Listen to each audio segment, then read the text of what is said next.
Masuk.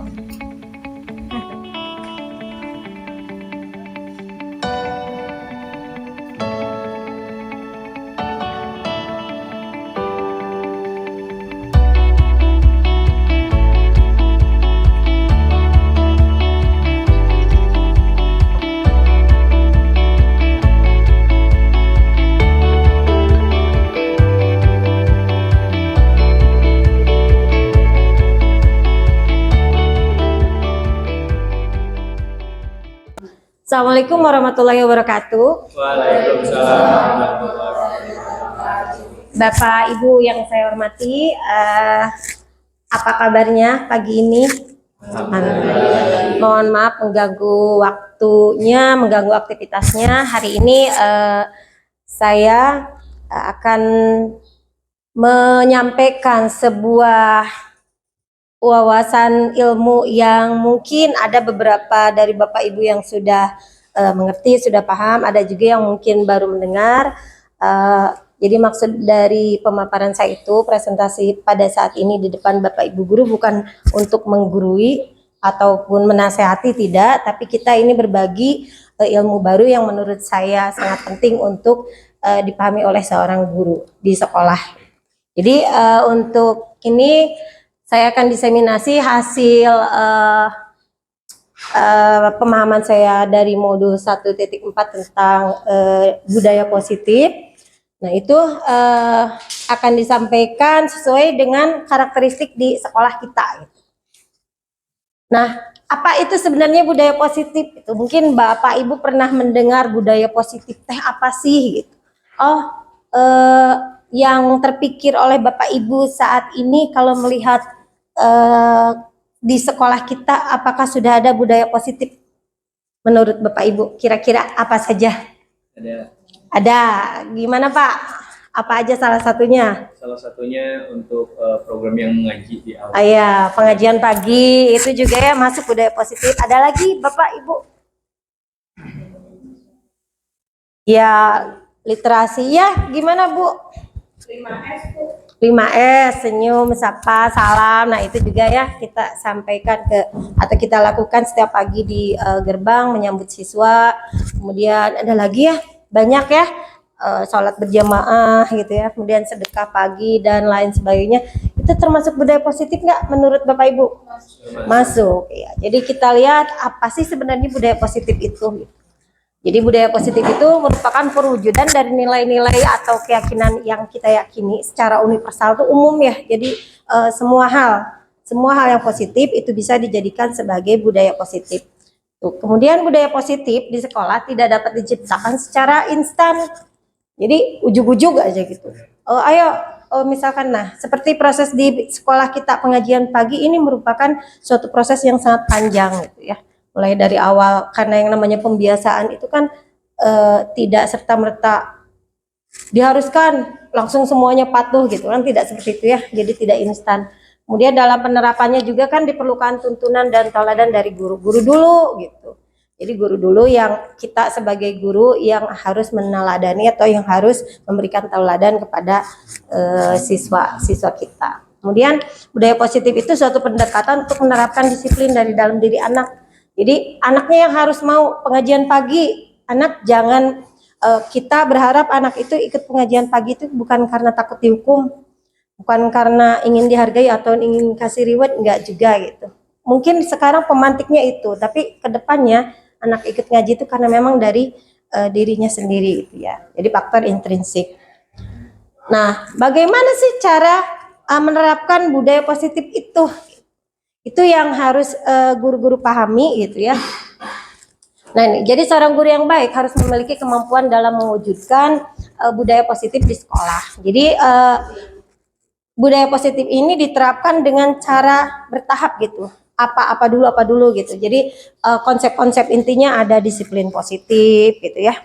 Kemudian motivasinya juga kita harus tahu motivasi perilaku dari seorang insan atau seorang manusia itu. Kemudian posisi kontrol kita sebagai guru, apakah kita sebagai penghukum, sebagai pemantau, sebagai manajer atau sebagai teman. Jadi kan kita harus bisa memposisikan bahwa di di depan anak-anak itu kita posisikan sebagai siapa nih?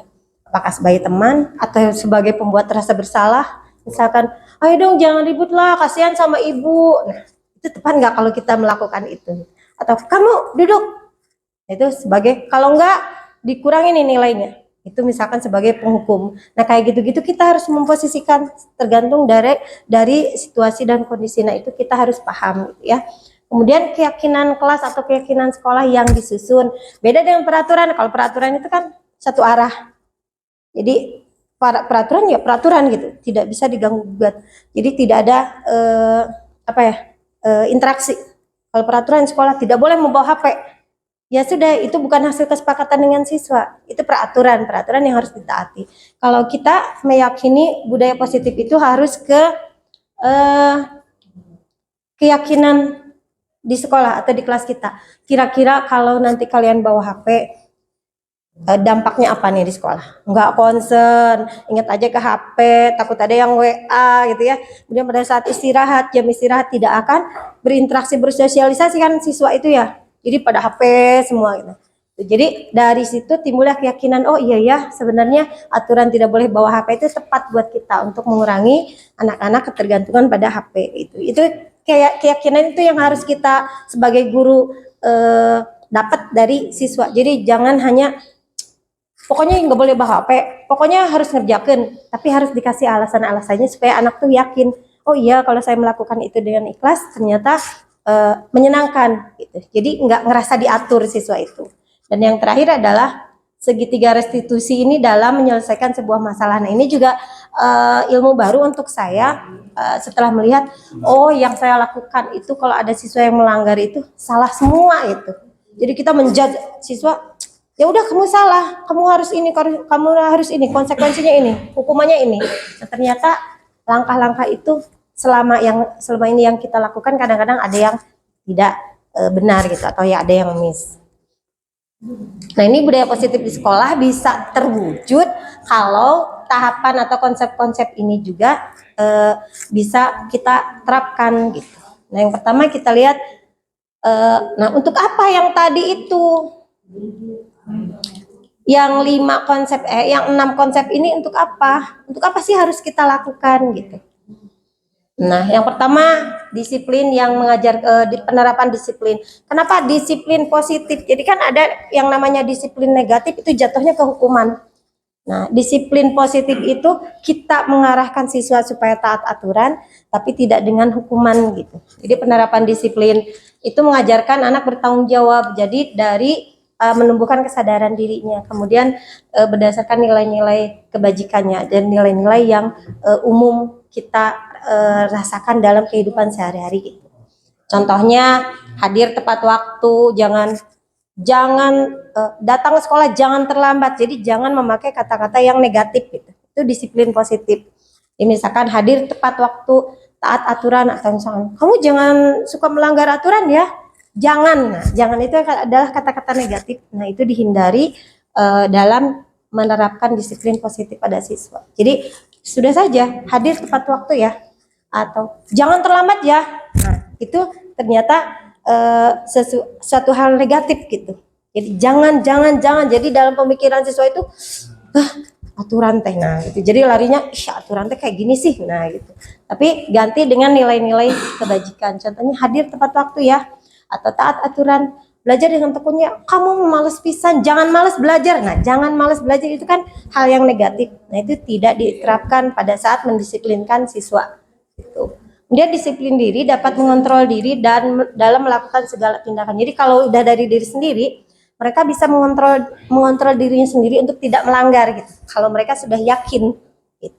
Kemudian dapat membuat murid memahami dan menyadari berdasarkan motivasi ia ini internal dari dalam diri, bukan karena paksaan, bukan karena takut dihukum, bukan karena pujian, atau bukan karena ingin dihargai. Nah, contohnya ini, datang ke sekolah pagi-pagi, belajar mengajar, atau kita sebagai guru mengajar dengan sungguh-sungguh.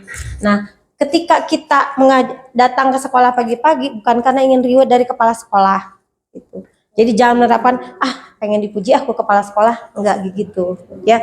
Atau misalkan belajar atau mengajar kita dengan sungguh-sungguh ya karena memang kita menyadari bahwa tugas guru yaitu gitu. Bukan karena mau disupervisi, wah ayah kepala sekolah, masuk nggak ada kepala sekolah, santai-santai. Nah itu bukan dari motivasi internal. Kemudian mengerjakan laporan, mengerjakan tugas tepat waktu, itu juga kalau misalkan bukan dari motivasi sendiri, merasa dikejar-kejar terus, ada deadline-nya gitu. Aduh gimana sih, gimana gitu. Kalau berdasarkan motivasi internal, itu semua berjalan akan dengan nyaman gitu ke kitanya. Kemudian motivasi perilaku manusia. Motivasi kita itu kan kalau melakukan sesuatu itu ada motivasi ya.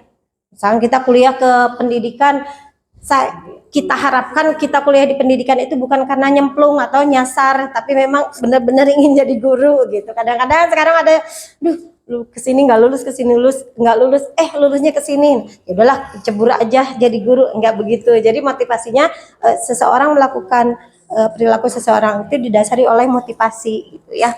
Nah, kemudian motivasi-motivasi yang ada biasanya yang kita rasakan juga. Nah, sama juga dengan yang dirasakan oleh siswa. Yang pertama, kita melakukan sesuatu itu karena menghindari ketidaknyamanan, takut dihukum.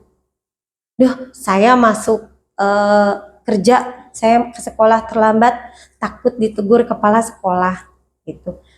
Saya nggak masuk kelas, takut diomongin orang. Nah, itu adalah untuk menghindari ketidaknyamanan. Jadi bukan motivasi internal. Kemudian yang kedua, untuk mendapatkan imbalan atau penghargaan dari orang lain. Misalkan saya ngajar, saya ngebimbing siswa, saya membimbing ekskul segala macam. Untuk apa? Untuk mendapatkan penghargaan atau untuk dapat atau mendapatkan penghargaan. Saya rajin biar dipuji oleh kepala sekolah lah gitu. Saya datang pagi biar dilihat teman-teman bahwa saya adalah guru berprestasi. Tidak seperti itu gitu. Jadi memang yang harusnya kita melakukan perilaku itu atau melakukan sesuatu itu berdasarkan motivasi yang ketiga, itu menjadi orang yang mereka inginkan dan menghargai diri sendiri aja, menghargai diri sendiri dengan nilai-nilai yang kita percaya gitu. Begitupun kita menerapkan pada siswa. Jadi siswa itu melakukan sesuatu, dia datang pagi-pagi bukan karena takut ditegur oleh kita sebagai guru ya, tapi dia meyakini bahwa saya yang harus menghargai diri sendiri. Kalau saya tidak terlambat, orang lain menilai saya baik kayak gitu. Jadi itu yang harus kita yakinkan kepada siswa. Ya, itu yang disebut dengan motivasi. Jadi motivasi perilaku tuh yang pertama karena menghindari hukuman atau ketidaknyamanan, itu pun kita selalu merasakan gitu ya.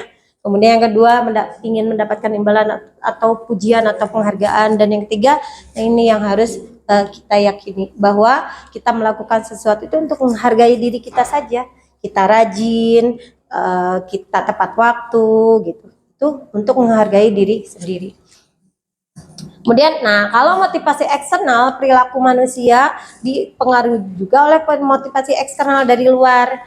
Contohnya, yang ini. Jadi yang dua itu adalah motivasi eksternal. Ingin dipuji, ingin dikasih imbalan, ingin dikasih hadiah. Nah, itu biasanya diterapkan pada siswa-siswa yang usia dasar gitu, dari SD gitu. Ya, jadi kalau untuk SMA, sekolah SMP, SMA agak lebih dewasa, biasanya ini lebih ke sini, menghindari ketidaknyamanan, takut ditegur, takut dimarahi, takut dihukum gitu. Kalau untuk siswa SD, PAUD, untuk mendapatkan imbalan atau penghargaan dari orang lain atau dari gurunya gitu ya. Kemudian motivasi perilaku manusia yang seharusnya kita punya adalah motivasi internal. Itu untuk menjadi orang yang mereka inginkan dan menghargai diri sendiri. Jadi kualitas diri kita tergantung kita. Kalau kita ingin dipandang sebagai guru yang baik, ya perbaiki dulu kita gitu ya. Motivasinya harus dari diri kita sendiri. Kemudian hindari hukuman, pemberian penghargaan berlebih itu nantinya harus diminimalisir gitu. Motivasi eksternal itu dalam diri siswa gitu. Jadi jangan sampai ayo cepet baris yang rapih, nanti ibu kasih stiker bintang. Ayo berdoa duduk yang rapih, nanti bapak kasih permen. Nah, itu untuk pemantik tidak apa-apa gitu. Tapi kalau setiap saat begitu, ketika kita tidak ada, nah anak apakah masih melakukan itu gitu. Jadi itu, jadi pentingnya keyakinan atau motivasi dari dalam diri itu nantinya ada atau tidak ada ibu guru, bapak guru, anak tersebut atau siswa tersebut akan tetap melakukan apa yang kita harapkan gitu ya. Tetap tidak ribut di kelas, tetap tertib itu meskipun kita tidak memberinya ribut. Gitu. Kemudian kita lihat contoh kasus dari hukuman dan hadiah. Benar enggak sih apa yang kita lakukan sebagai guru itu? Kalau ada murid yang nakal, kita hukum. Kalau ada murid yang berprestasi, kita kasih hadiah. Itu sebenarnya ngaruh enggak sih? Coba kita lihat. Nah, ini contoh kasusnya. Ini tentang si IPA. IPA itu kurang menguasai pelajaran matematika. Nah, dia lebih banyak berdiam diri atau menggambar di buku pelajaran. Nah, ini sebelum ini saya kasih dulu sticky note-nya, nanti pendapat Bapak Ibu ditulis di sini. Nanti ditempel di depan. Nah, kita bahas satu-satu. Nah, ini bebas-bebas saja, tergantung Bapak Ibu nanti pendapatnya mau apa gitu.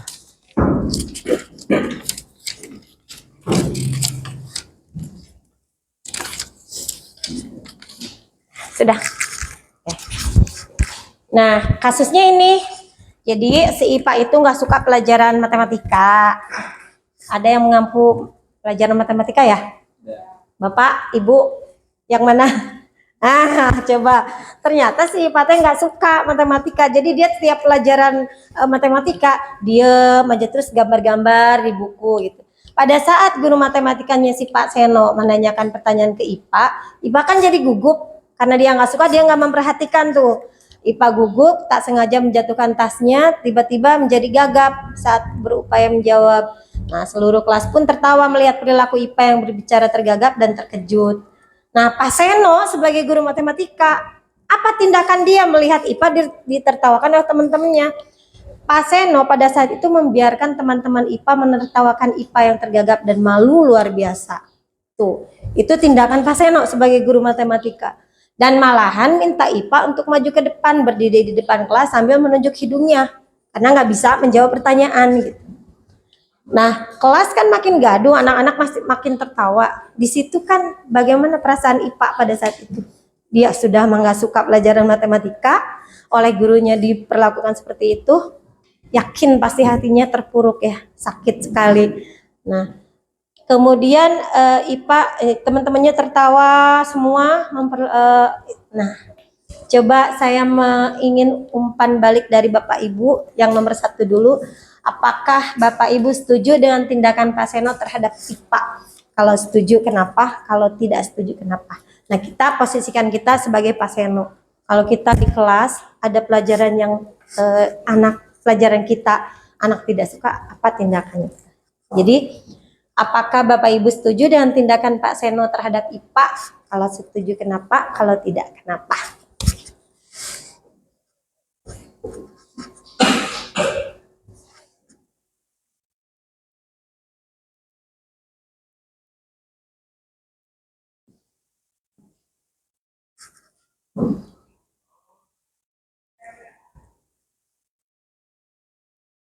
Tidak usah serius, terlalu serius, santai aja. Oh, kalau saya jadi Pak Seno mah kayak gini. Gitu. Nggak usah banyak-banyak juga.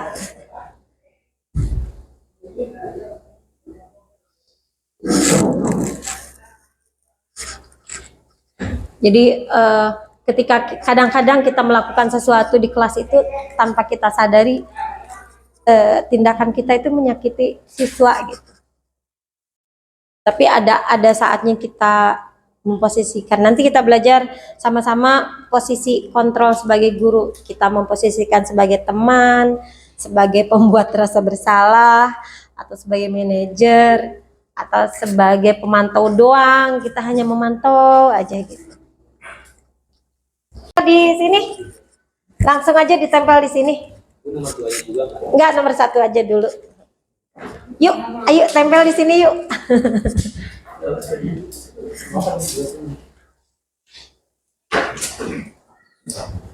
langsung ditempel di situ. Kita bahas pendapat Bapak Ibu tentang kasus si IPA ini.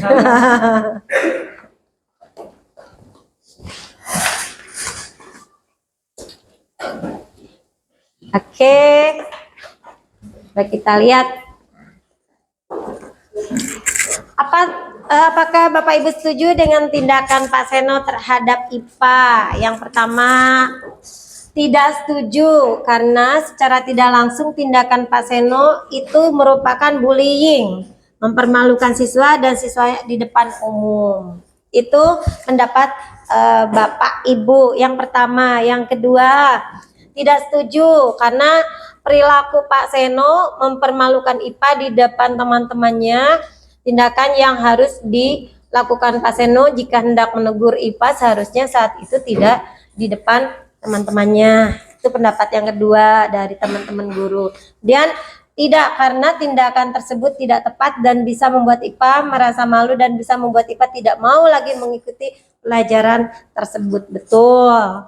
Kemudian tidak setuju karena tindakan Pak Seno justru akan membuat IPA semakin down dan lebih tidak menyukai pelajaran matematika. Oke. Kemudian tidak setuju karena tindakan Pak Seno membuat IPA malu, kemudian tidak nyaman dalam pembelajaran tersebut. Ini juga sama, tidak setuju karena itu melanggar HAM, betul. Kemudian saya tidak setuju karena Pak Seno hanya diam, membuat siswa semakin tidak menyukai pelajaran. Kemudian seharusnya Pak Seno membimbing IPA yang kesulitan menjawab, betul. Kemudian tidak setuju karena sikap Pak Seno bikin sakit hati IPA, sebaiknya tidak melakukan hal tersebut. Satu lagi, tidak setuju, kurang setuju karena jika saya berada di posisi guru tersebut, saya tidak akan melakukan itu.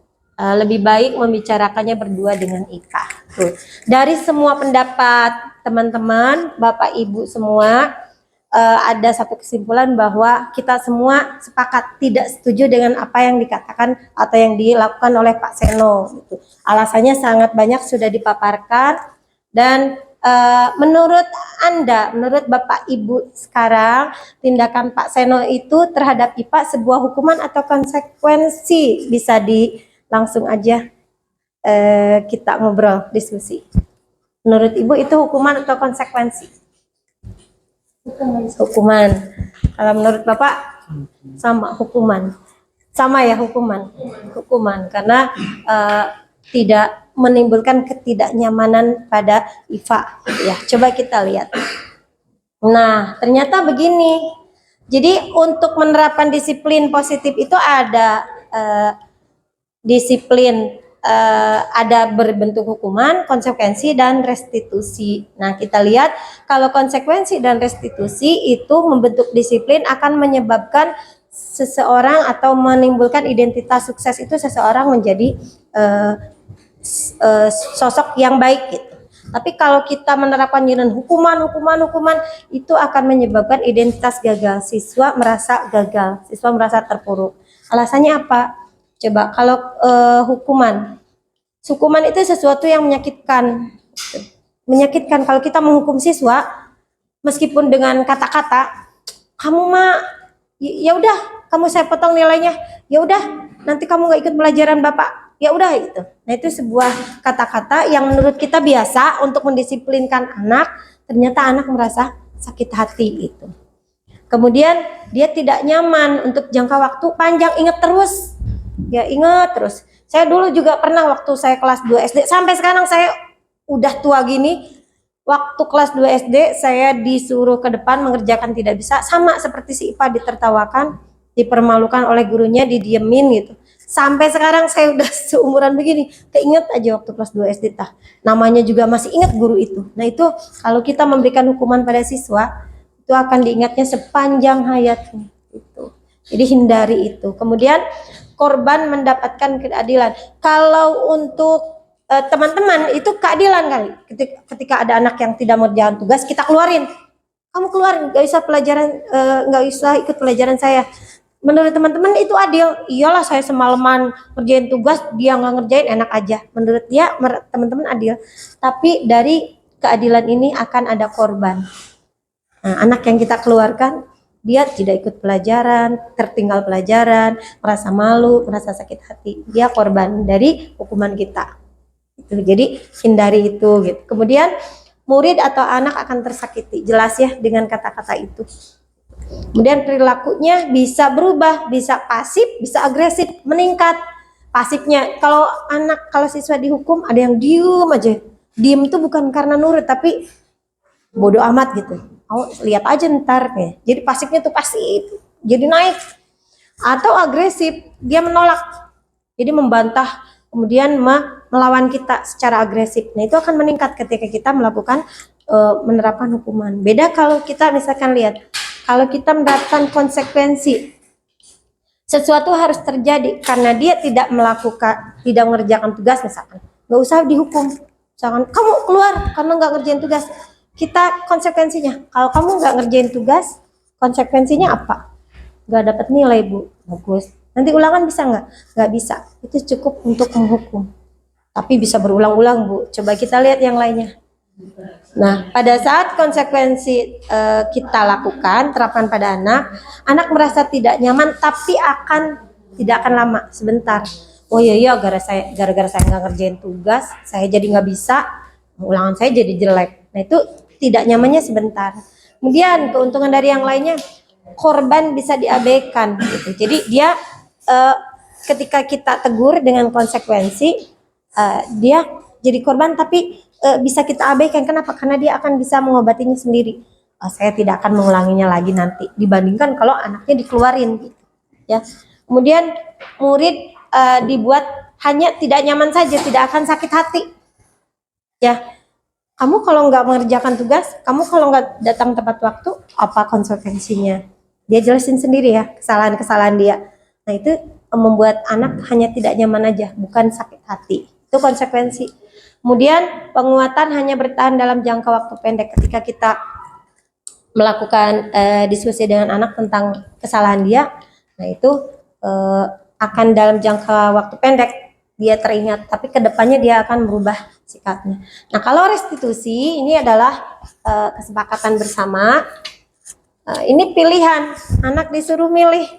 Ya sudah, kalau misalkan kamu tidak mau mengerjakan tugas atau kamu tidak mengerjakan tugas, pilihannya apa? Gitu. Kamu tidak bisa ulangan, kamu tidak mendapatkan nilai, mangga, terserah kamu mau bagaimana. Nah, itu silakan, kita mempersilahkan diri. Nah, anak disuruh memilih. Nah, itu restitusi. Kemudian menguatkan untuk murid dalam jangka waktu panjang. Jadi anak berpikir, ya, kalau saya tidak mengerjakan tugas, saya begini konsekuensinya panjang. Jadi dia berpikir panjang sehingga dia akan menanamkan dalam diri dia, saya nggak mau lagi kayak gini. Nah, itu restitusi.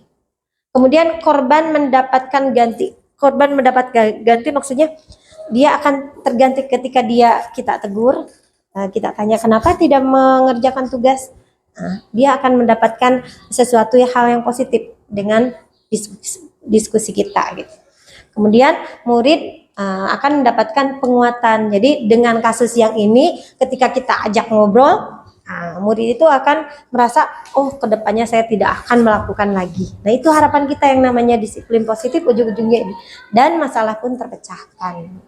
Ya, itu mengenai hukuman, konsekuensi, dan restitusi untuk menegakkan disiplin. Jadi kita sih berharapnya sebagai guru kita bisa ini ya, menghindari ini aja. Tapi kan kadang tanpa kita sadar di kelas karena karena emosi, kamu ribut baik, dah nanti bapak keluarin kalau kamu ribut baik.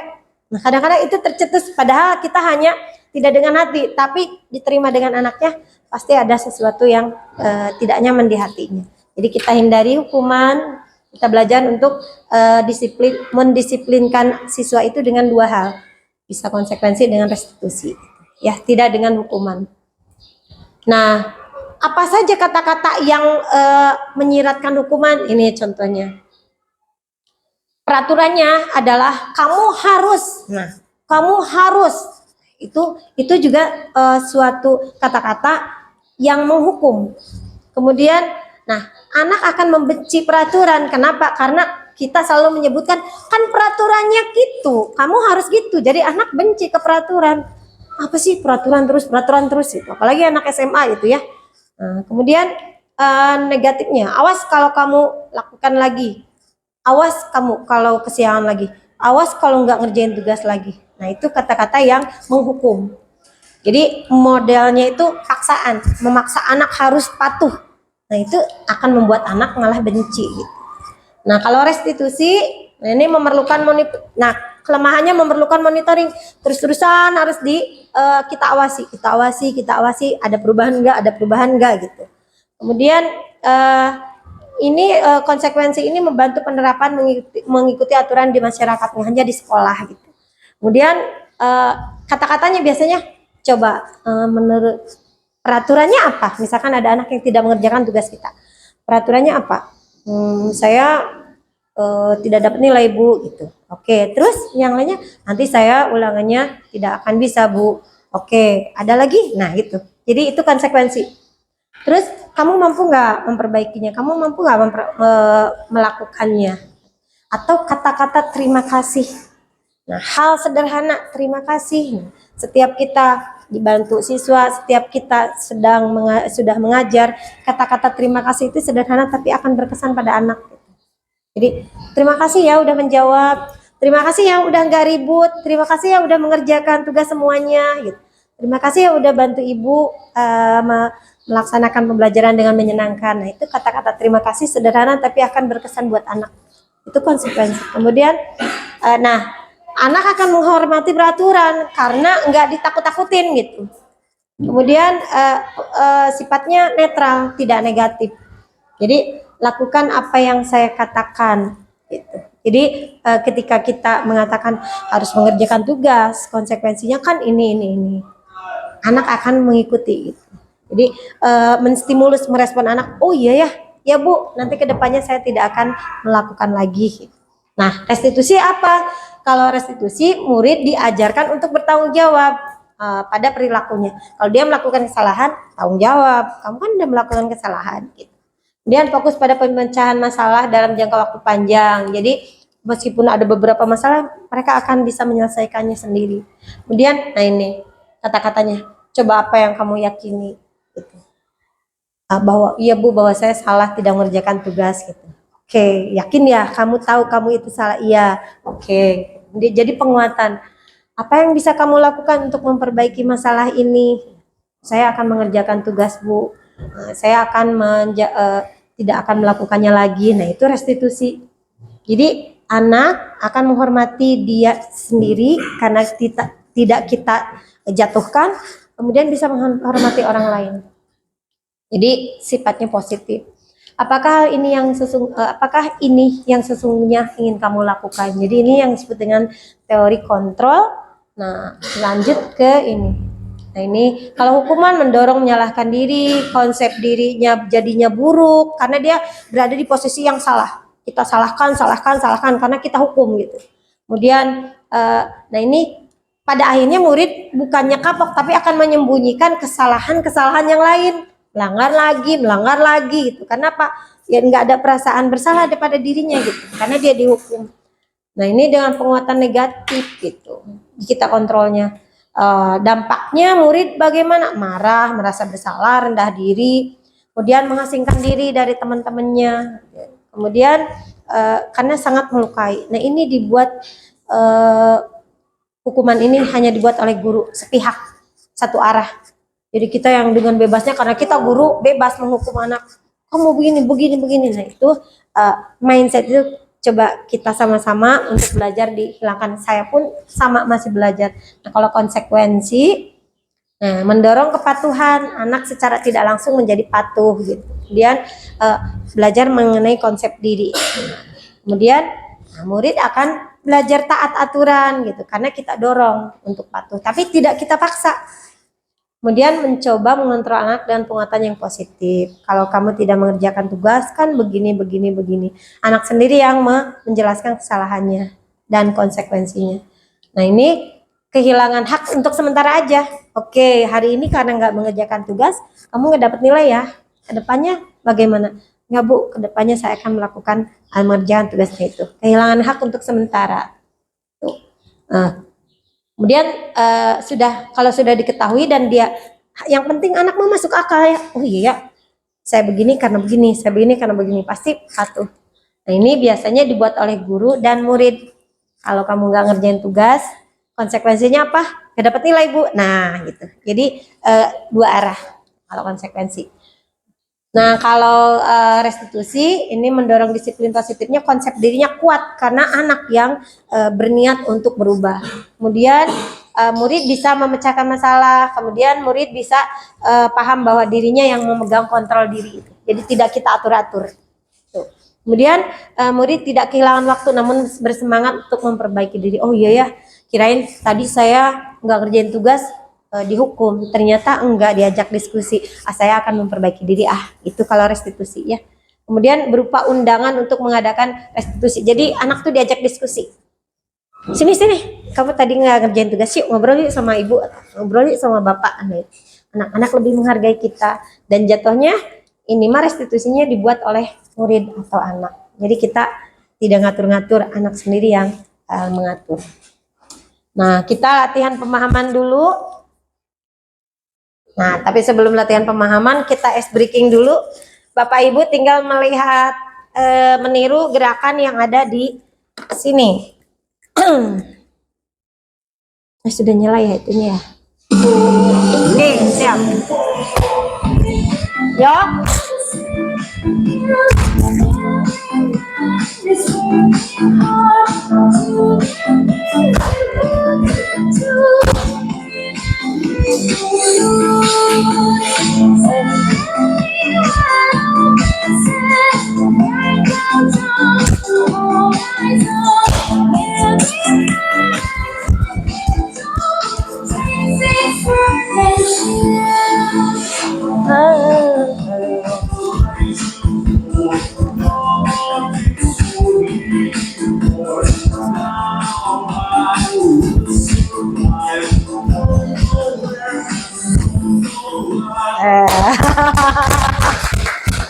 Ya biar nggak jenuh, jadi nanti Bu Ocin mau lagi. Oh oke, sekali lagi Bu Ocin mau lagi. Jadi kita kan kalau di kelas jenuh ya, sekali-kali ngasih kesenangan sama siswa ya. Oke, Bu Ocit biasanya nih. Oke.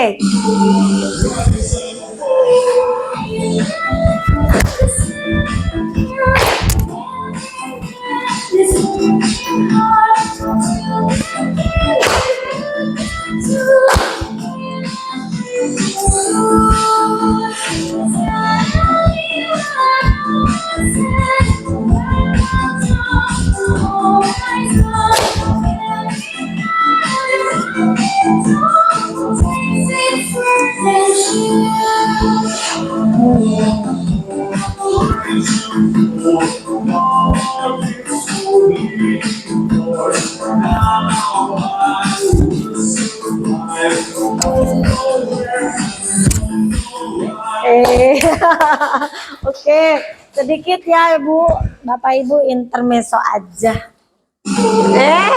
Nah, oke. Mau lagi. Contoh kasus penghargaan antara hukuman penghargaan. Nah, ini di SD ceritanya Bapak Ibu. Ibu Anas, guru kelas 2, dapat masalah. Murid-muridnya itu tidak bisa tertib kalau antri di depan pintu kelas. Jadi rebutan aja setiap habis jam istirahat usai. Ini tentunya sangat mengganggu proses pembelajaran. Jadi proses pembelajaran kan jadinya nggak tepat waktu. Terus Ibu Anas kan sibuk nenangin anak-anak supaya tidak rebutan masuk kelas. Nah, Bu Anas akan mengiming-imingi muridnya dengan stiker bintang. Siapa yang dapat berdiri lurus dan berbaris rapi antri di depan pintu akan dapat bintang dari Ibu Anas. Itu kata Bu Anas. Sebagian murid-muridnya menyambut tantangan tersebut dan langsung berdiri rapi semua di depan pintu. Supaya apa? Supaya dapat stiker bintang. Nah, kemudian hal ini terus dilakukan Bu Anas selama beberapa minggu terus saja. Dan karena cukup berhasil membuat murid-muridnya berdiri rapi di depan pintu itu. Jadi dilakukan terus oleh Bu Anas. Nah, sampai pada suatu saat Bu Anasnya sakit. Nah, terpaksa digantikan oleh Pak Heru. Nah, si Pak Herunya tuh tidak tahu tentang stiker bintang ini dan benar saja pada saat masuk ke kelas sejam istirahat murid-murid kelas 2 kembali rebutan masuk kelas. Apa yang terjadi? Nah, bagaimana? Ada yang berpendapat? langsung aja ya, nggak usah pakai sticky note lagi. Bebas aja ngobrol Bapak Ibu. Menurut Bapak Ibu, Ibu Anas, betul nggak tindakannya ini mengenai penghargaan, reward ya? Nah, jangan-jangan kita juga pernah begitu ke siswa gitu. Ada yang ingin menyampaikan menurut Bapak? Ya, gimana Bu? Yang dilakukan ibu anak itu bikin siswanya nggak punya kesadaran diri untuk rapih dan berdiri di depan kelas dan akan terus-terusan kalau misalnya nggak ada Bu Anasnya gitu, nggak ada rewardnya, siswa itu akan terus-terusan Melakukan mengulangi iya hal-hal kesalahannya. yang salah, gitu. Oh iya. Ya, karena yang dilakukan siswa ini dilakukan hanya karena ada sesuatu Ada oke, ada imbal. Kasih aplaus dulu buat Ibu. Oke. Jadi itu ya, ternyata reward, penghargaan itu tidak selalu tepat gitu. Kita kan juga begitu ya gitu. Jadi ada reward, tapi kan Bu, reward kecil mah itu mah memotivasi bisa, tapi jangan dijadikan pembiasaan gitu. Akibatnya kan yang namanya siswa, apalagi siswa SD ya, dia berharap kalau rapi dapat stiker bintang, kalau berdiri rapi dapat stiker bintang. Ketika yang ngasih stikernya nggak ada, ya udah gitu. Jadi motivasinya nggak dari diri sendiri gitu. Tapi itu pun tidak ditekankan oleh Ibu Anas gitu. Oke, kita lihat. Nah, umpan baliknya berdasarkan teori motivasi yang telah dipelajari tadi, untuk murid-murid kelas 2 itu bersedia berdiri di antri sebelum masuk kelas karena apa? Karena ada reward, yaitu dapat stiker bintang, bukan karena dari dalam hatinya itu. Nah, adakah cara lain agar murid-murid kelas 2 bersedia antri di depan kelas tanpa diberi penghargaan stiker bintang? Ayo, kira-kira caranya apa ya? Gitu. Yang mungkin bisa kita terapkan. Ini juga nih kita di kelas kadang suka gitu ya. Kalau yang nggak ribut, kalau yang tertib Ibu kasih ini nih gitu. Kira-kira gimana ya supaya dari teori motivasi yang kita tadi obrolkan, dari konsekuensi restitusi yang tadi kita obrolkan, kira-kira cara lain agar si murid kelas 2 ini bersedia antri rapih di depan kelas dengan cara bagaimana? Ayo Bu. Mungkin adanya kebiasaan dulu antri depan kelas mulai dari atas. Jadi dibiasakan dulu tanpa dikasih reward dulu, itu bisa. Ada lagi? Kira-kira ada yang setuju dengan sikap Ibu Anas? Setuju? Ya, Pak Ron? Iya, kurang setuju. Baiknya gimana ya? Kalau Bapak yang di posisi Bu Anas gimana?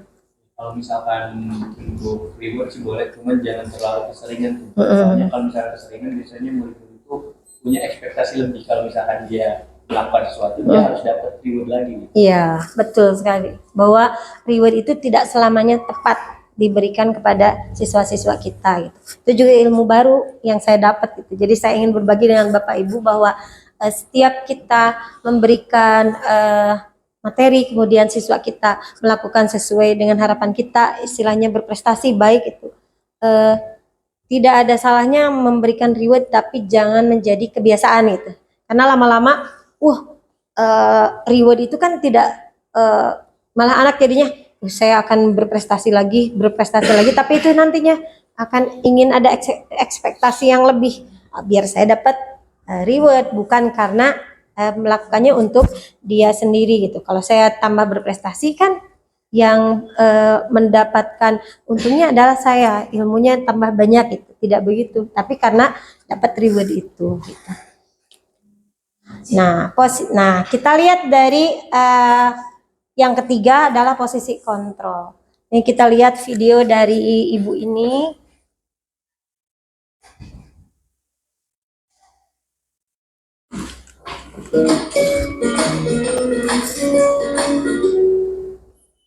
Salam bahagia Ibu dan Bapak Guru hebat. Dalam penerapan disiplin positif restitusi, salah satu program yang dikembangkan adalah 5 posisi kontrol. 5 posisi kontrol dalam restitusi adalah proses perjalanan seorang pendidik agar dapat mengenali dirinya. Pada video kali ini, kita akan membahas tentang 5 posisi kontrol yang dikembangkan oleh Diane Rosen dan contoh penerapannya.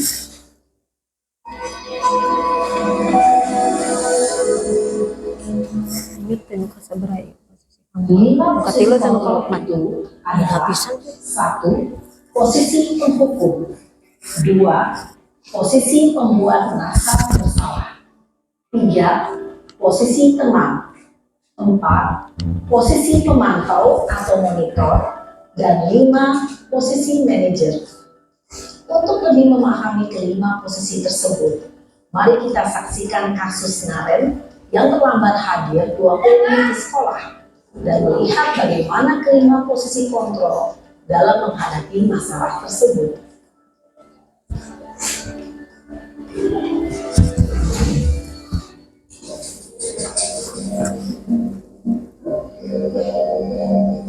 Ini posisi penghukum ya, guru sebagai penghukum. Naren, sini kamu. Ada yang kayak gini? Selalu terlambat. Kamu deh, pasti terlambat. Apa Bu? Oh, pernah ngalami. Apa coba? Alasan kamu apa lagi? Kapan sih kamu tidak terlambat? Malas sekali ya kamu jadi anak. Saya Dasar pemalas. Gak kapok-kapok sih kamu. Sudah berapa kali terlambat? Sana, kamu keliling lapangan basket 2 kali. kenapa saya harus keliling lapangan basket Bu? Kenapa? Kamu melawan ibu. Berani-beraninya jawab. Sudah terlambat, masih berani jawab pula. Sekarang, keliling lapangan basket 5 kali sekalian. Biar kapok. Cepat. Pergi sana ke lapangan basket. Posisi penghukum biasanya berbicara dengan nada tinggi, menghardik, menunjuk-nunjuk, menyakiti, dan menyindir. Hukuman bisa berupa fisik maupun psikis.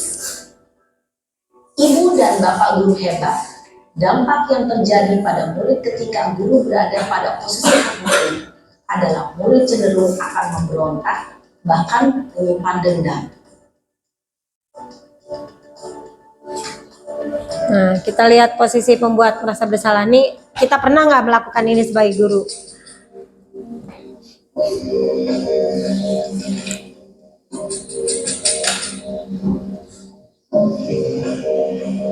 Naren,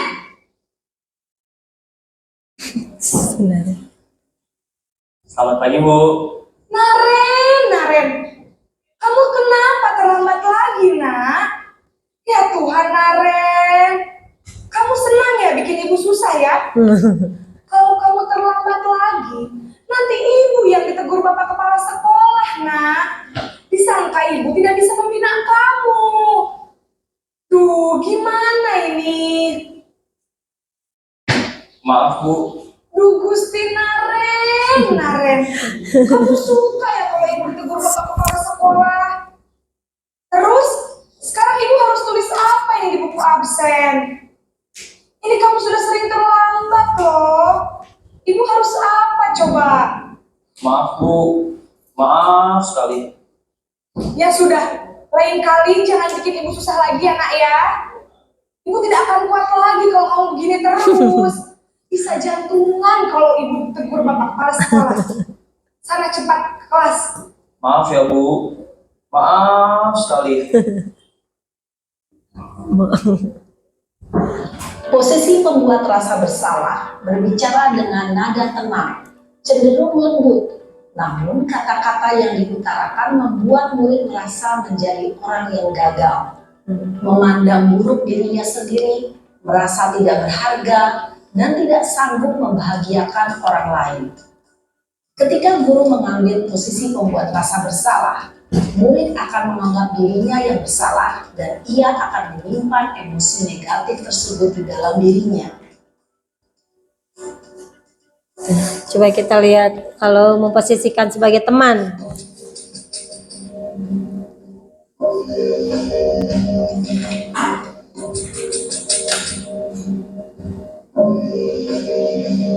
Naren,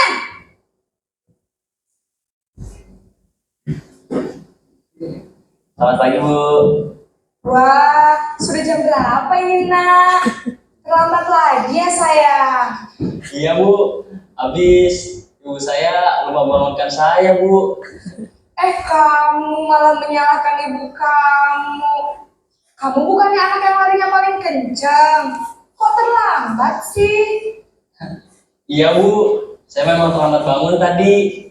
Jadi, biarpun saya lari kencang, tetap gak kekejar, Bu. Ya sudah sana. Nanti lain kali larinya lebih kencang lagi ya. Biar gak terlambat lagi. Bikin seneng ibu. Demi ibu. Bisa kan? Bisa lah, Bu.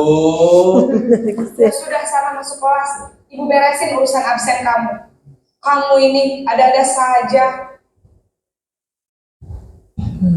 Dalam posisi teman, guru berbicara dengan nada suara ramah, akrab, cenderung bersenda gurau untuk menjaga suasana tetap santai.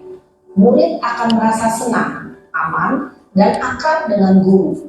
Identitas yang tercipta adalah identitas sukses atau berhasil. Namun, perlu diingat, karena ini masih dorongan eksternal, maka ada faktor ketergantungan dari murid kepada orang tertentu.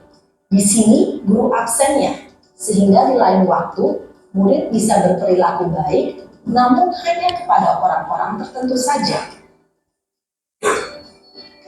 Ini posisi pemantau.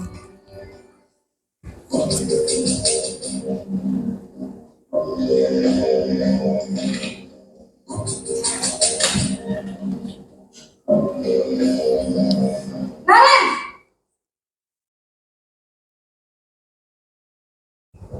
Selamat pagi, Bu. Naren, apa peraturan sekolah kita tentang jam berapa kita harus masuk sekolah, nak? Kita harus di sekolah jam 7, Bu. Iya, betul. Sekarang sudah jam 7.20. Naren sudah tahu konsekuensinya jika terlambat hadir. Paham, Bu. Saya harus tinggal kelas pas jam istirahat selama 20 menit. Iya, benar. Konsekuensinya demikian. Jadi nanti jam 9.30 pas istirahat, kamu harus tinggal di kelas, kerjakan tugas tambahan untuk ketertinggalan kamu, ya? Baik, Bu. Posisi pemantau mengandalkan penghitungan atau data untuk mengontrol murid. Guru mengarahkan murid berdasarkan peraturan dan konsekuensi.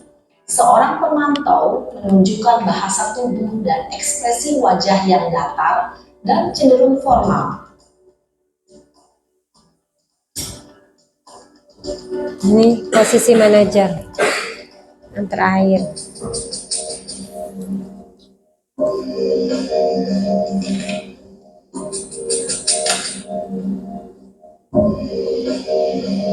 Naren!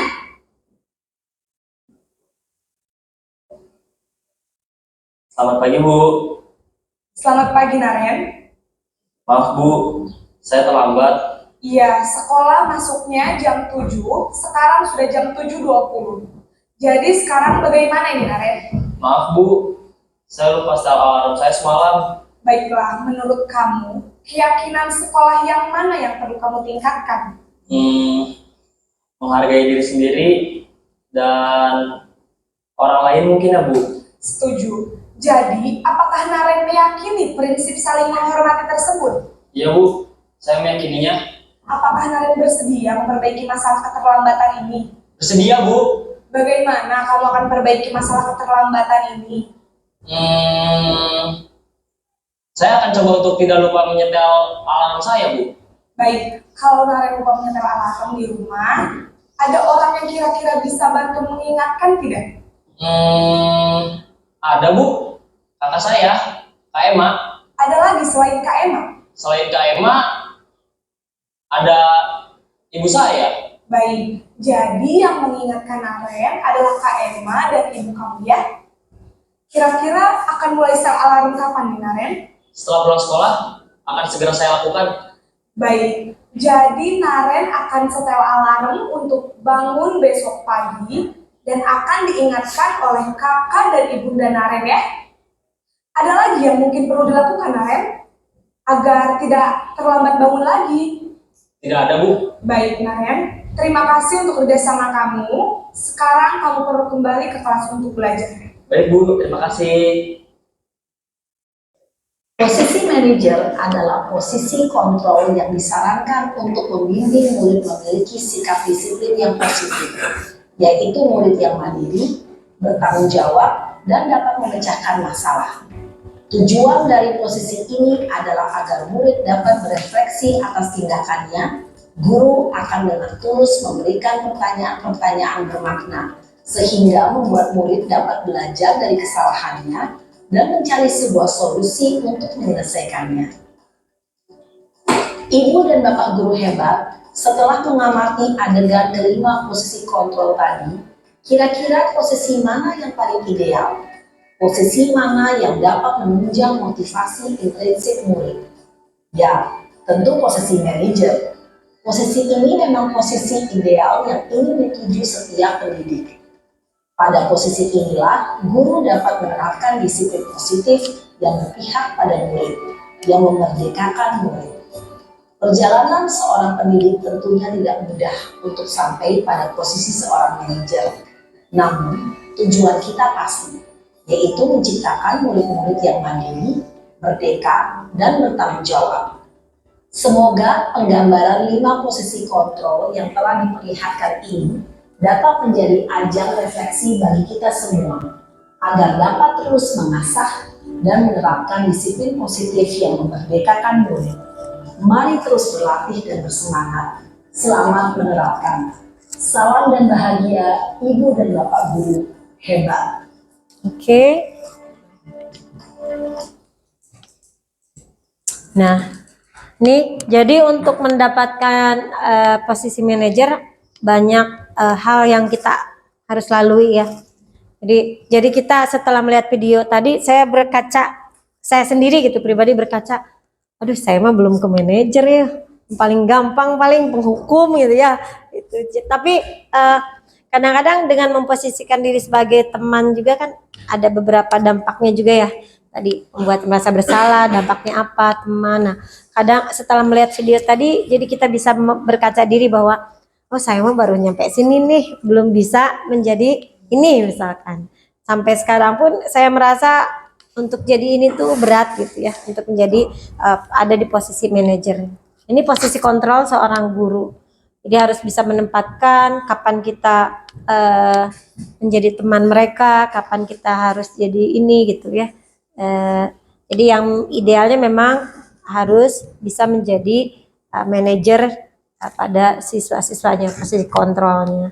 Ini yang tadi sudah tergambar jelas ya, itunya apa, dampaknya, kemudian ciri-cirinya gitu. Jadi yang namanya posisi kita sebagai teman, pemantau, dan manajer ini merupakan untuk yang teman dan pemantau ini perilaku kontrol positif gitu.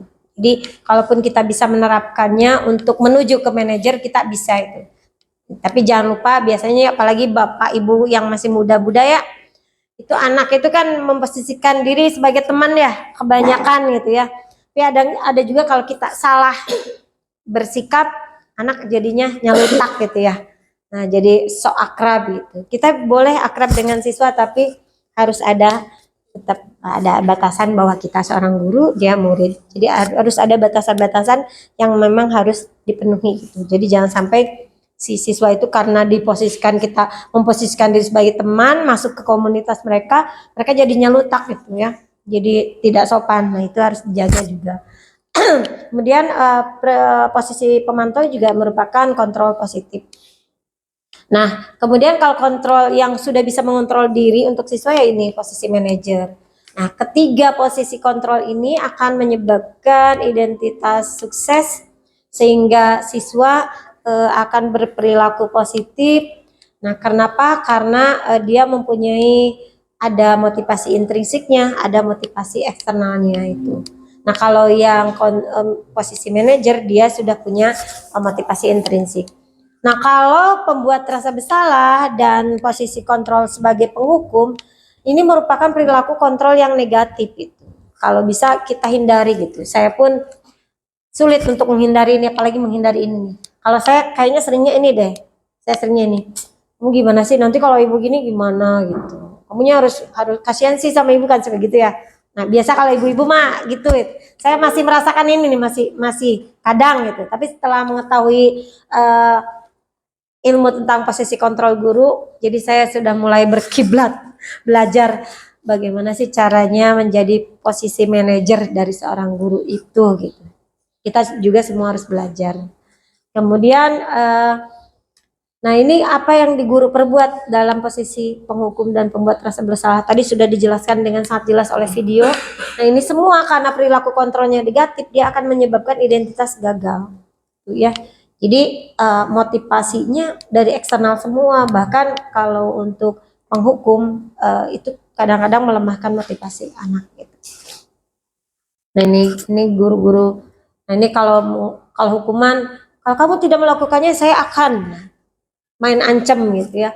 Kemudian anak nantinya gimana? Dia akan menjadi pendendam, dia akan ingat terus apa yang kita katakan. Jadi dia bukannya nurut malah berontak. Gitu.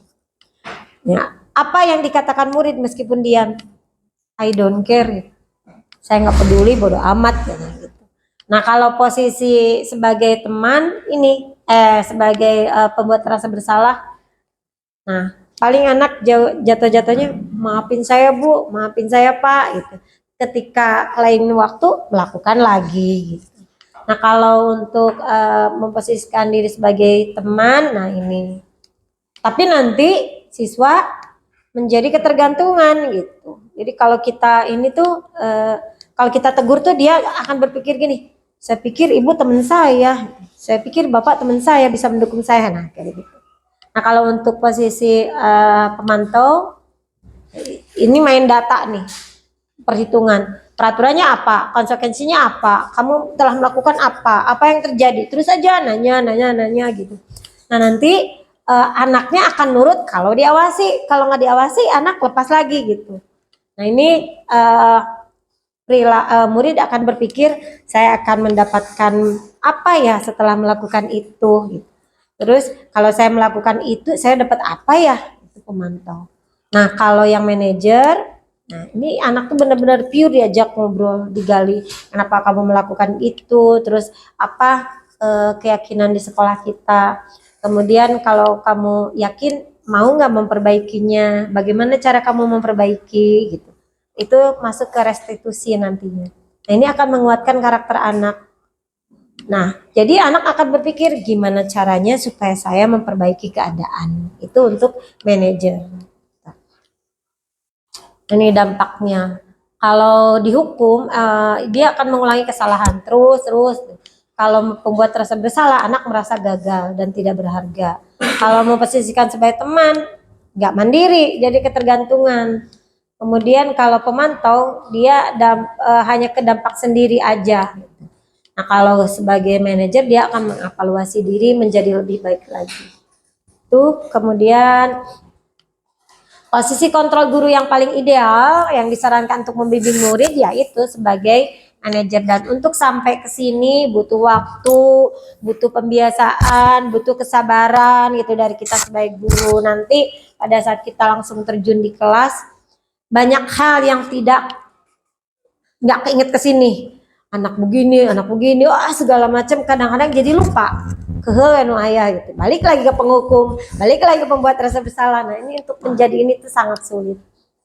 Jadi guru mempersilahkan murid mempertanggungjawabkan perilakunya. Kemudian kita harus paham posisi permasalahan dari siswa. Kemudian menjadikan murid sebagai manajer bagi dirinya sendiri. Nah tujuannya untuk apa? Untuk menciptakan murid yang mandiri. Nah sekarang yang kelima, keyakinan sekolah. Beda keyakinan itu apa sih? Kadang-kadang keyakinan kelas kita taunya kesepakatan kelas atau peraturan kelas ya. Kalau masuk ke jam pertama masuk ke kelas, ayo sebelum pembelajaran dimulai kita lakukan kesepakatan kelas ya, aturan kelas kita bikin dulu ya. Seolah-olah itu aturan itu dibuat bersama, tapi kita yang mendikte. Jangan terlambat masuk. Setuju kata anaknya. Harus piket kelas, setuju dari kita aja semua itu. Kalau peraturan kan satu arah ya. Kalau keyakinan enggak, kita interaksi ya dari diri siswa juga. Nah, kebutuhan keyakinan kelas itu muncul karena apa? Karena adanya kebutuhan dasar manusia. Kita sebagai guru, kita butuh untuk bertahan hidup. Kita butuh untuk mendapatkan kasih sayang dan rasa diterima. Kita butuh penguasaan. Kita juga ingin menunjukkan bahwa saya ini bisa nih gitu. Kemudian kita butuh kebebasan dan kita butuh kesenangan. Sebagai guru kita butuh itu.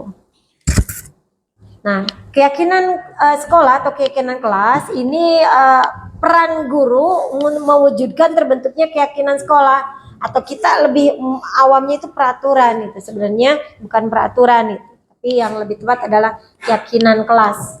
Jadi adanya kesepakatan antara guru dan siswa.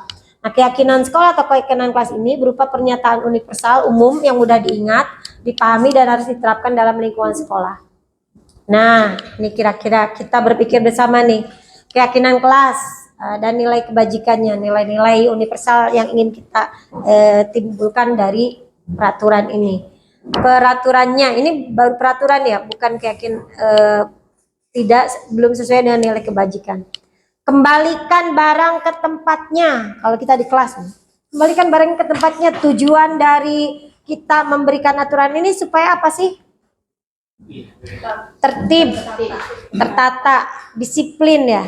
Oke, jadi saya melakukan peraturan ini untuk apa? Supaya siswa tertib, disiplin. Nah, ini nilai kebajikan yang dituju. Kemudian dilarang mengganggu orang lain. Nggak boleh ya, dilarang, kata-kata negatif ya. Dilarang mengganggu orang lain. Kira-kira nilai kebajikan yang kita tuju sebenarnya supaya apa?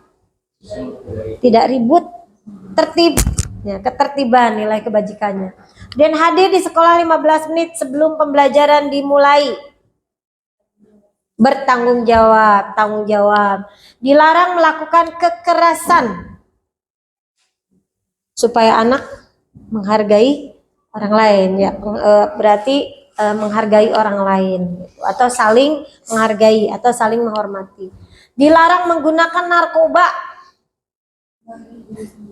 Nah, menghargai diri sendiri, nah, kesehatan ya bisa juga. Kemudian bergantian atau menunggu giliran atau antri. Kesabaran, disiplin, tertib. Kemudian dilarang merokok. Menghargai diri sendiri, kesehatan diri. Gunakan masker. Mirip ya, sama ya. Berjalan di kelas dan koridor, jangan nginjak-injak rumput taman segala macam, kan anak mah pecicilannya nggak bisa diem tuh. Berjalan di kelas dan koridor, nilai kebajikan yang kita tuju supaya apa? Supaya tertib ya, anak disiplin. Jalan ya di tempatnya gitu, jangan nyebrang-nyebrang gitu. Oke, ini keyakinan kelas. Kemudian cara membuat keyakinan kelas, ini kan biasanya kita satu arah. Gak boleh ini ya, gak boleh itu ya, setuju nggak? Setuju anak. Terus dikasih ini, setuju nggak? Setuju, kayak gitu. Kebanyakan gitu, meskipun ada, Bu, ini gitu. Ada paling 1-2 anak menyampaikan, kita setuju. Tapi kebanyakan satu arah gitu, dari kita aja, itu namanya aturan. Kalau keyakinan kelas, siswa dulu nulis gitu. Siswa menulis apa yang mereka inginkan, tempel seperti ini ya, di papan tulis yang tersedia. Kemudian kita ulas satu-satu keinginannya. Maunya apa? Maunya ini, Bu, misalkan kalau lagi belajar jangan pada ribet sih, Bu. Oke, keyakinan kelas kita tulis satu. Nah, jadi semuanya di cover sama kita. Semuanya diterima pendapat anak. Misalkan 36 siswa. Oke, satu-satu dilihat kalau yang sama gitu kan. Nah, nanti disimpulkan. Kemudian mengulas keyakinannya satu-satu yang sudah ditulis. Kemudian memilah-milah yang mana yang penting, mana yang ini bisa diabaikan. Kemudian, Bu, boleh nggak sih, Bu, belajar sambil makan dan minum? Nah, itu kan bisa diabaikan. Jangan bilang boleh gitu ya. Kemudian mengubah keyakinan kelas menjadi kalimat positif. Jadi jangan dilarang, jangan buang sampah sembarangan. Itu kita ganti kalimat positif, membuang sampah pada tempatnya. Jangan, atau dilarang terlambat, datang tepat waktu. Gitu. Jadi mengubah keyakinan kelas menjadi kalimat positif. Kemudian mengecek dan menyepakati keyakinan kelas secara bersama-sama, ini namanya keyakinan kelas. Yang selalu kita buat kadang-kadang adalah peraturan kelas. Kadang-kadang anaknya nggak setuju, kita setuju ya untuk ketertiban. Ya, Bu, setuju, dalam hati mah gitu ya. Tuh. Nah, nanti nih kalau misalkan di kelas seperti itu. Nah, contoh keyakinan kelas, hormat, ini nilai kebajikannya. Nah, kami meyakini bahwa sangat penting untuk menghormati semua orang dan barang milik orang lain. Pekerja, kami meyakini untuk mengerjakan segala pekerjaan. Diterima dan dimiliki, kami meyakini bahwa sangat penting untuk merasa diterima pada suatu kelompok. Itu berarti saling menghargai, tidak boleh membuli dan lain-lain. Nah, ini tibalah yang terakhir nih, segitiga restitusi dalam penyelesaian masalah. Guru berperan sebagai manajer, kita berlatih menjadi seorang manajer. Nah, menggunakan segitiga restitusi dalam penyelesaian masalah melalui 3 tahap. Nah, segitiga restitusi itu yang tadi ya, kesepakatan bersama. Ada 3 tahap ternyata, menstabilkan identitas, validasi tindakan salah, dan menanyakan keyakinan kelas.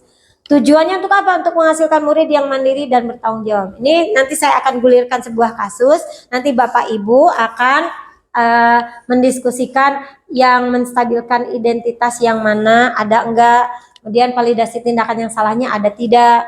Kemudian menanyakan keyakinan kelasnya ada enggak. Jadi ada seorang kasus antara siswa dan guru. Nah, nanti Bapak Ibu yang menilai ada menstabilkan identitasnya enggak atau sesuai enggak dan segitiga restitusi kayak tadi Ibu Anas, Pak Seno gitu ya. Nah, tujuannya untuk apa? Untuk menghasilkan murid yang mandiri dan bertanggung jawab. Nah, ini siklus segitiga restitusinya. Yang pertama, tindakan yang pertama adalah menstabilkan identitas. Jadi kita kan anak tuh kalau misalkan bermasalah atau kasus misalkan anak terlambat atau anak berantem nih di kelas, dipanggil kan salah satu dulu ya sama kita. Nah, kita redam emosinya. Anak kan biasanya kalau lagi berantem itu emosi tuh.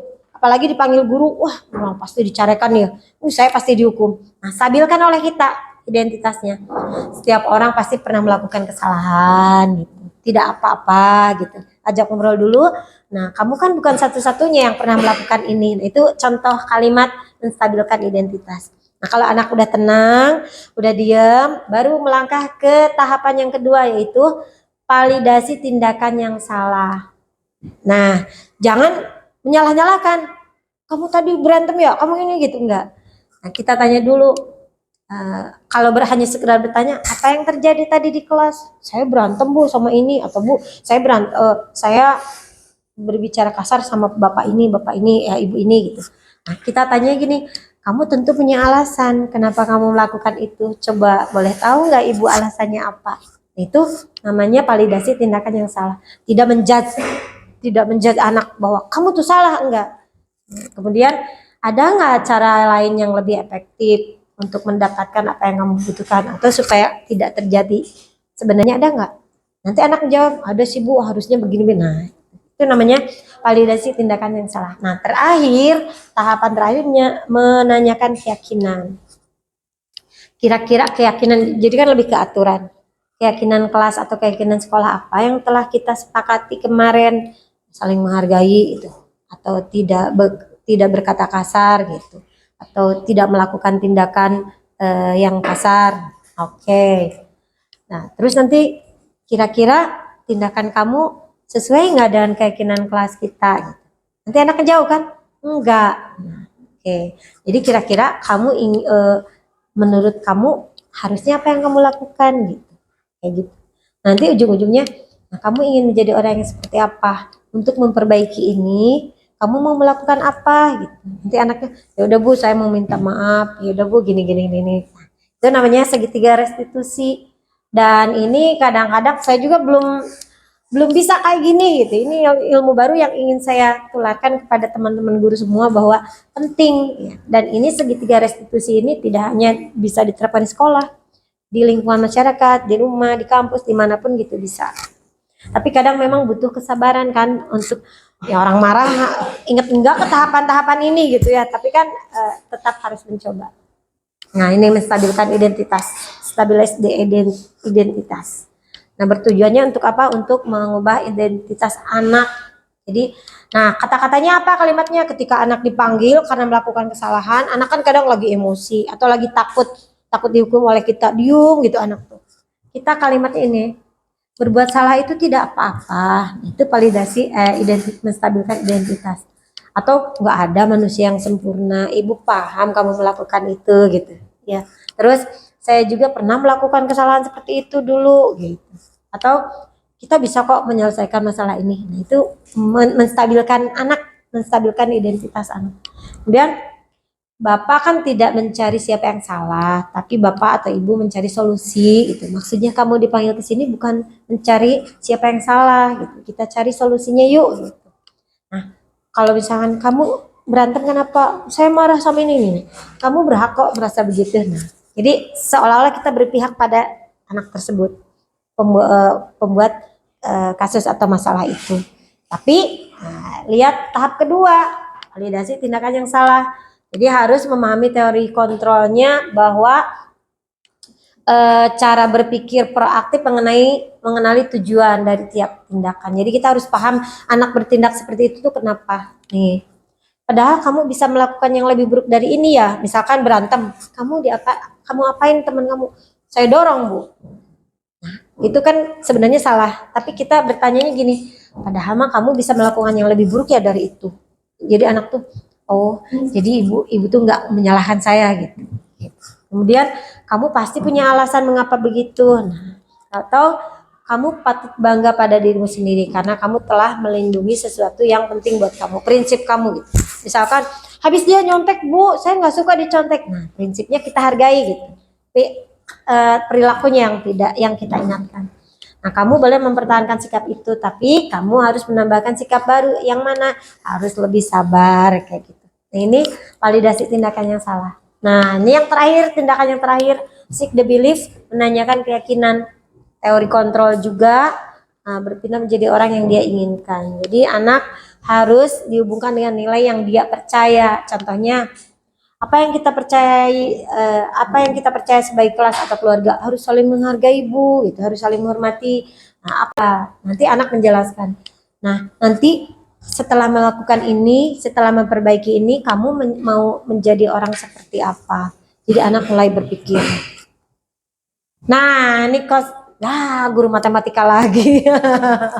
Contoh skenario kasus. Ini saya ingin kita paham validasi, stabilkan identitas yang mana, validasi tindakan yang mana, menanyakan keyakinan yang mana. Ini sesuai dengan segitiga restitusi? Enggak. Kalau enggak sesuai nanti jelaskan. Guru matematika dan wali kelas 8, Ibu Santi, sakit. Nah, jadi dia tidak dapat masuk dan mengajar. Akhirnya dicarikan guru pengganti. Namanya Ibu Eni. Ibu Eni teh guru baru gitu. Biasanya kan kalau siswa ke guru baru tuh sok underestimate ya. Guru anyar iya gitu ya. Nah, beberapa murid cewek nih, perempuan, si Pipi dan Natali mengetahui hal ini dan mulai menggunakan kesempatan bersikap seenaknya pada guru pengganti. Tertawa dan tidak mengindahkan kehadiran Ibu Eni. Ibu Eni mencoba menyapa Pipi dan Natali dengan ramah sambil mengingatkan mereka yang tetap fokus pengerjaan tugas. Kata Bu Eninya, ayolah tugasnya dikerjakan. Nanti Ibu ditegur Bapak Kepala Sekolah kalau kalian tidak kerjakan tugas. Itu kata Bu Eni. Tolong bantu Ibu ya. Nah, itu Bu Eni. Menurut Bapak Ibu, bagaimana tuh Bu Eni? Namun Pipi dan Natali malah jadi tertawa. Si Ibu santai aja coba Bu, kata anak-anak ceweknya tuh. Mereka tetap tidak mengerjakan tugas dan malah mengobrol. Nah, keesokan harinya Ibu Santi wali kelasnya manggil Pipi dan Natali serta menanyakan tentang laporan dari Ibu Eni. Jadi si Ibu Eni teh lapor ke wali kelasnya, itu si Pipi si Natali begini-begini. Nah, Ibu Santi menanyakan apakah mereka bersedia melakukan memperbaiki permasalahan yang ada. Nah, Pipi dan Natalinya ragu-ragu dan bela diri. Namun akhirnya mereka minta maaf kan. Nah, Ibu Santi menanggapi tindakan itu. Nah, boleh saja dilakukan bila mereka sungguh-sungguh ingin minta maaf. Namun Ibu Santi menanyakan kembali apa yang mereka bisa lakukan untuk mengganti rasa tidak hormat Ibu Santi. Itu kata harusnya Ibu Eni ya. Nah, iya. Jadi itu kata Bu Santinya. Nah, Pipi dan Natali mengakui bahwa perilaku mereka tidak sesuai dengan keyakinan kelas itu kan. Nah, Ibu Santi melanjutkan kembali apa yang akan mereka lakukan untuk memperbaiki masalah. Apakah ada gagasan? Setelah berpikir sejenak, Natali dan Pipi mengusulkan bagaimana kalau mereka mengadakan sebuah diskusi kelompok dengan teman sekelasnya. Temanya apa? Temanya mereka pilih tentang penerapan keyakinan kelas, terutama sikap saling menghormati dan bagaimana penerapannya dalam kehidupan sehari-hari sekolah. Nah, usulan yang kedua, ini usul dari si Pipi dan Natali ini. Nah, mereka mengirim email kepada Ibu Eni tentang gagasan mereka tersebut. Mereka akan memberitahu Ibu Eni bahwa mereka telah memberitahu kepala sekolah, Pak Hasan, bahwa kalau lain waktu ada ketiadaan guru nggak ada, maka mereka akan mengusulkan Ibu Eni sebagai guru penggantinya. Itu kata anak-anak yang cewek itu. Nah, umpan baliknya, saya ingin dijawab oleh bapak-bapak di sini. Dalam kasus di atas, langkah-langkah restitusi apa saja yang sudah dijalankan oleh Ibu Santi? Nah, tadi apa ya restitusi? Tadi itu kan stabilkan identitas ya. Coba kita lihat kasusnya. Jadi restitusi apa saja yang sudah dijalankan oleh Ibu Santi? Nah, Ibu Santinya mulai ini ya, mulai dari sini ya. Pertanyaan berikutnya, berarti segitiga restitusi yang pertama ada ya. Yang kedua, langkah restitusi Ibu Santi, validasi tindakan yang salah. Coba. Menanggapi, ada nggak ya kira-kira? Tadi apa ya validasi tindakan yang salah? Apa yang mereka bisa lakukan untuk mengganti rasa tidak hormat Ibu Santi? Itu lebih keyakinan ya? Menanyakan keyakinan. Atau di yang ini, yang di sini, coba. Mengerjakan tugas Ibu Santi enggak ya? Enggak ada ya? Nah, jadi Ibu Santi langsung dari segitiga restitusi yang pertama, yaitu stabilkan identitas, langsung ke keyakinan kelas ya. Menanyakan keyakinan. Jadi apa yang mereka bisa lakukan untuk menggantikan rasa tidak hormat Ibu Eni gitu ya. Jadi langsung menanyakan ke keyakinan kelas. Jadi Ibu Santi melakukan segitiga restitusi itu belum lengkap ya. Oke. Yang kedua, menurut Anda apakah restitusi yang diusulkan Pipi dan Natali sudah sesuai dengan pelanggaran yang telah dibuat? Apakah langkah-langkah restitusi yang telah diusulkan mereka? Nah, usul yang pertama tadi apa dia tuh? Nah, ini mengadakan sebuah diskusi kelompok supaya bisa saling menghormati gitu ya. Atau yang kedua, mereka ngirim email ke Ibu Eni. Jadi mereka udah ngasih tahu ke Pak Kepala kalau ada guru kosong, kalau ada pelajaran kosong Ibu Eni bisa jadi guru pengganti lagi. Itu kan dua. Kira-kira menurut Bapak Ibu sudah sesuai enggak? Sudah. Oke. Jadi langkah restitusi mereka sudah sesuai dengan kesalahan mereka. Kemudian dalam kasus di atas, posisi apakah yang telah diambil oleh Ibu Eni dalam menangani Pipi dan Natali? Posisi yang diambil Ibu Santi sebagai apa? Sebagai penghukum, pembuat rasa bersalah. Ibu siapa tadi? Ibu Eni. Coba nih ada kata-kata ini ya. Nih, ayolah tugasnya dikerjakan. Nanti Ibu ditegur Bapak Kepala Sekolah loh. Nah, itu pembuat rasa bersalah itu Bu Eni. Oke, sepakat ya kita. Kemudian jika Anda adalah Pak Hasan, kepala sekolah ya, bagaimana Anda menyikapi langkah yang ditempuh oleh Ibu Santi? Ibu Santi kan tadi dapat laporan dari anak-anak. Kemudian Ibu Santi menanggapi laporan dari Ibu Eni gitu. Nah, kalau Bapak Ibu sebagai kepala sekolahnya, nah, Ibu akan langkah atau bagaimana menyikapi langkah Ibu Santi? Apakah sudah tepat? Jadi merespon keluhan temannya gitu ya. Nah, jadi sebenarnya sudah tepat ya menampung pendapat anak, menampung pendapat rekan kerja, kemudian menyampaikan gitu ya. Jadi mengapresiasi apa yang dilakukan oleh Ibu Santi. Oke. Kita kasih aplaus dulu buat kita semua. 1 jam sudah berlalu tidak terasa. Pada akhirnya selesai juga. Mohon maaf. Pada kesempatan ini saya tidak bermaksud untuk menggurui. Saya tidak bermaksud untuk sok pintar atau melangkahi Bapak Ibu juga yang notabene adalah guru-guru hebat nanti di masa depan ya.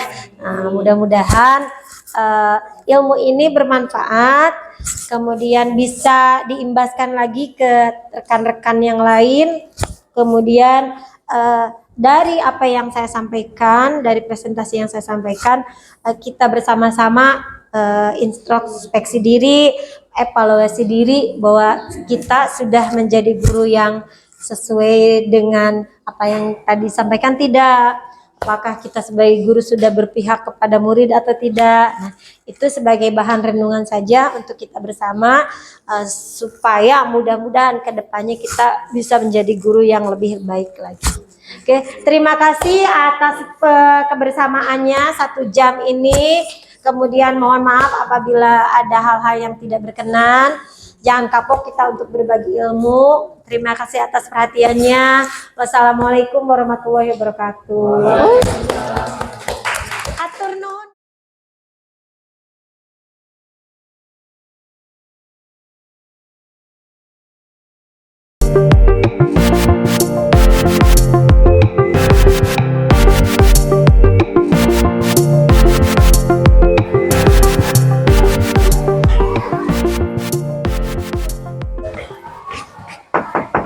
Assalamualaikum.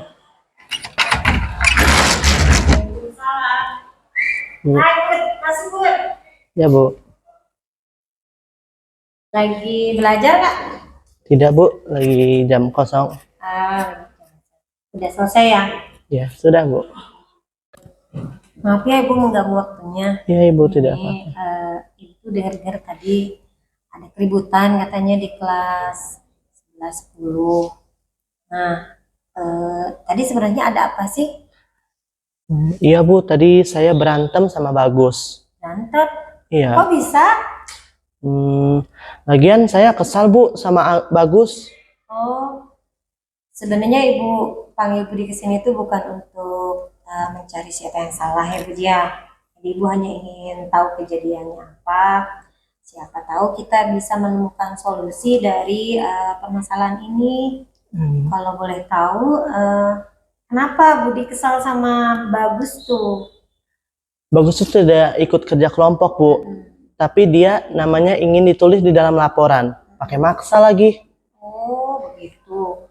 Kalau memang itu yang menjadi permasalahannya, ya saja Budi merasa kesal. Ibu bisa merasakan perasaan yang sama kalau Ibu juga seperti itu. Terus yang Budi lakukan ke Bagus apa? Saya marah-marah, Bu. Tanpa sengaja, saya memaki Bagus dengan kata-kata kasar dan mendorong badan Bagus beberapa langkah ke belakang. Oh, kamu melakukan itu pasti dong ada alasannya kenapa. Ada, Bu. Masa saya diam saja? Saya bersama teman-teman begadang semalaman mengerjakan laporan ini. Masa Bagus seenaknya mau dimasukkan namanya tapi tidak mau usaha bantu kerja apapun? Wajar sih kalau misalkan Budi marah terus mempertahankan prinsip Budi. Ibu sangat menghargai itu. Ibu juga sangat menghargai Budi tidak melakukan hal yang lebih buruk dari itu. Coba sekarang kita pikirkan ya, apakah perbuatan marah Budi sama kata-kata kasar Budi pada Bagus itu sesuai dengan keyakinan kelas kita enggak? Tidak, Bu. Ya. Jadi menurut kamu keyakinan kelas yang mana yang dilanggar oleh Budi? Saling menghormati antar teman, Bu. Oke. Jadi gini ya Budi ya. Ibu kembali membahas kalau menurut Budi seberapa pentingnya saling menghormati antar teman itu. Sangat penting, Bu, supaya tertib dan nyaman.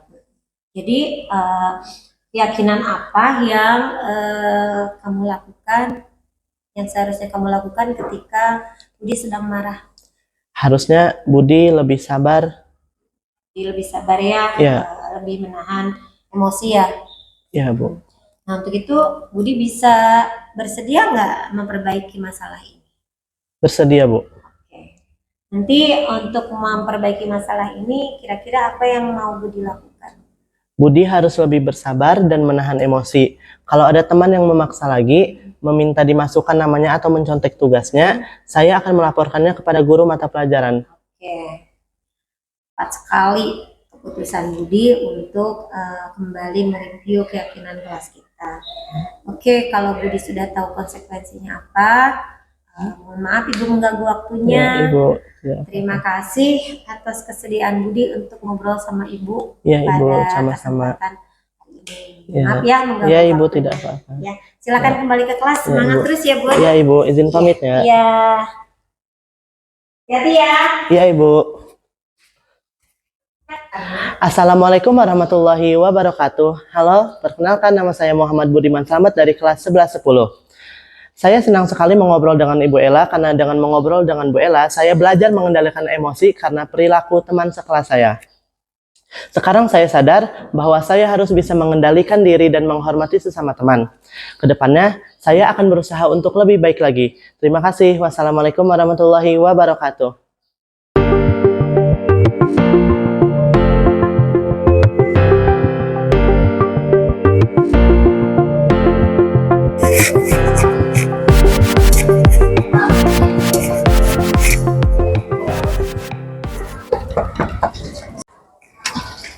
Assalamualaikum. Iya Ibu. Ini yang lagi pelajaran apa? Lagi geografi. Udah izin? Udah. Apa kabar? Alhamdulillah baik Bu. Elsie, Ibu nggak ganggu Elsie kan? Enggak Bu. Lagi santai ya? Iya. Ibu tuh dapat kabar kalau Elsie itu katanya dari guru piket, Elsie itu lulus sekolah. Gimana itu? Enggak Bu, saya tuh enggak bolos. Cuman saya kesiangan, terlambat masuk sekolah. Oh, jadi tadi kesiangan. Iya. Terus kenapa guru piketnya tuh malah nelpon ayah saya bilang kalau saya bolos? Jadi gini, Ibu sedang tidak mencari siapa yang salah ya. Ibu hanya ingin tahu kejadiannya. Kejadian yang sebenarnya tuh supaya kita nanti bisa mencari solusi dari permasalahan ini. Kalau boleh tahu, kenapa Elsie bisa terlambat? Jadi tadi pagi waktu mau berangkat sekolah tuh Bu, Yanti nelpon saya, katanya dia sakit, demam. Dia minta tolong juga ke saya untuk dibeliin bubur sama obat demam, karena dia kan lagi tinggal sendiri. Orang tuanya, ayah sama ibunya lagi keluar kota. Jadi tuh saya bermaksud mau ke rumah Yanti dulu tadi pagi, mau nganterin bubur sama obat demam. Tapi pas di jalan, tiba-tiba ban motor saya tuh kempes, ketusuk paku. Jadi saya dorong dulu motor saya, nyari bengkel yang udah buka. Oh gitu. Ya udah, alhamdulillah kalau sih nyampe sekolah dengan selamat ya. Terus apa yang terjadi di meja piket tadi sama guru piketnya? Saya tuh sempat marah gitu Bu sama guru piket. Oh, tapi pasti Elsie punya alasan kan kenapa Elsie bisa marah. Iya, habisnya tuh kesel Bu, kan dituduh bolos. Padahal kan kita Elsie udah ngelakuin hal yang benar, udah bantu teman yang lagi sakit. Elsie juga capek, abis dorong motor, nyari bengkel untuk tambal ban. Sampai di sekolah malah dituduh bolos. Oh gitu. Jadi ya wajar sih kalau misalkan Elsie marah juga. Kalau ibu ada dalam posisi Elsie juga, ibu akan merasakan hal yang sama. Terima kasih juga sudah setia kawan membantu Yanti yang sedang sakit, beliin bubur, beliin obat gitu ya. Nah, sekarang coba kita pikirkan sama-sama apakah perbuatan marah Elsie tadi ke guru piket itu sudah sesuai dengan keyakinan kelas kita nggak? Kayaknya enggak Bu. Oke, jadi menurut Elsie keyakinan sekolah mana yang kira-kira sudah Elsie langgar? Kayaknya sopan santun Santun kepada seluruh warga sekolah. Oke, betul sekali.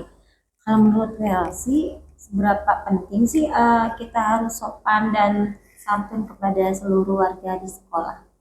Sangat penting Bu. Jadi keyakinan apa yang Elsie harus lakukan pada saat Elsie sedang marah? Tetap ngejaga etika dan sopan santunnya. Jadi tidak terbawa emosi ya. Iya. Nah, karena masalah ini kira-kira bersedia nggak Elsie memperbaikinya? Bersedia. Nanti apa yang bisa Elsie lakukan untuk memperbaiki masalah ini? Saya mau minta maaf dulu ke guru piket karena tadi saya sudah berbicara dengan nada tinggi. Saya juga akan meminta izin atau memberi informasi ke wali kelas atau guru piket jika nanti saya menemui kendala saat mau berangkat sekolah agar tidak terjadi kesalahpahaman. Tepat sekali keputusan Welsi ya. Jadi Welsi boleh terus mempertahankan rasa kesetiakawanan Welsi kepada teman-teman, tapi juga tetap bisa menjaga sopan santun terhadap semua warga sekolah termasuk guru piket. Ya. Oke Welsi, terima kasih atas kesediaan Welsi bisa ngobrol dengan Ibu pagi ini. Silakan kembali ke kelas, tetap semangat belajarnya ya. Ya Bu. Oke, makasih ya. Ya Bu.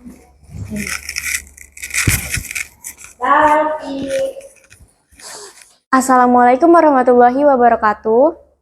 Saya Welsi Firda Nur Ilahi dari kelas 11-9. Perasaan saya setelah berdiskusi dengan Bu Ella, awalnya saya merasa takut dan saya berpikir Bu Ella akan memberikan hukuman terhadap saya. Namun ternyata setelah berdiskusi dengan Bu Ella memberikan nasihat dan solusi atas permasalahan yang ada.